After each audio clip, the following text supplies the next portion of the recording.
Au sortir de sa belle victoire 3-0 face à Rennes, Dijon reçoit de nouveau à Gaston Gérard, là où l'ensemble de ses 7 points ont été engrangés depuis le début de saison. Les Dijonnais affrontent des Montpelliérains une unité derrière et qui n'ont plus gagné depuis la première journée.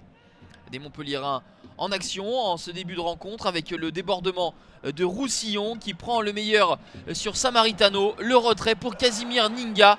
Contrôle du Tchadien, frappe du plat du pied enroulé dans la lucarne de Baptiste René qui ne peut rien faire. Ça fait 1-0 pour Montpellier dès la 18e minute de jeu. Casimir Ninga, auteur de 7 réalisations la saison dernière, ouvre son compteur pour ce nouvel exercice.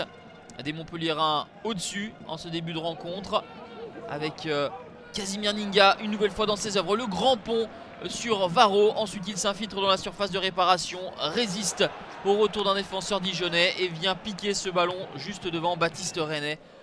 En 25 minutes, Casimir Ninga aura tout fait aux Dijonnais et notamment au pauvre Cédric Varro, complètement enrhumé, mystifié par la vitesse de course de l'attaquant montpelliérain. C'est le 8e but inscrit par les Héroltais, dont 7 dans la première demi-heure. Mais comme souvent, les joueurs de Frédance vont baisser le pied et Loïs Diony va en profiter avec ce ballon qui semblait anodin.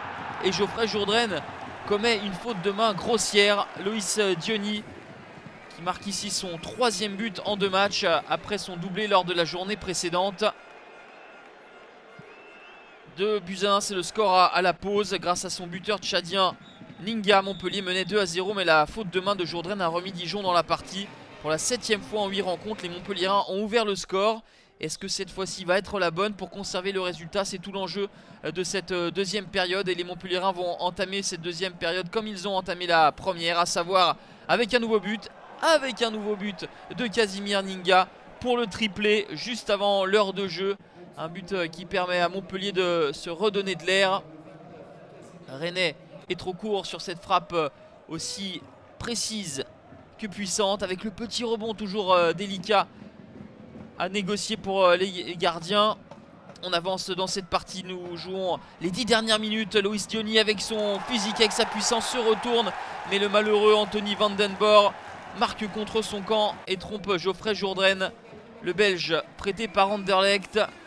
Le contrôle de Diony semblait raté dans un premier temps et ensuite le retour mal négocié de Van Den Boer, le pointu qui prend complètement à contre-pied Geoffrey Jourdain. 90e minute désormais, 3-2. Montpellier est en souffrance et Montpellier va craquer avec cette tête de Yohan Rivière. Le centre de Ruffly est appliqué et Yohan Rivière se jette pour inscrire ici son premier but en Ligue 1 à 32 ans. 3 partout au final, pourtant devant au score avec 2 buts d'avance à 10 minutes de la fin. Montpellier a laissé filer un 14e point en menant. Dijon 15e conserve 1 point d'avance sur son adversaire du soir, premier non relégable.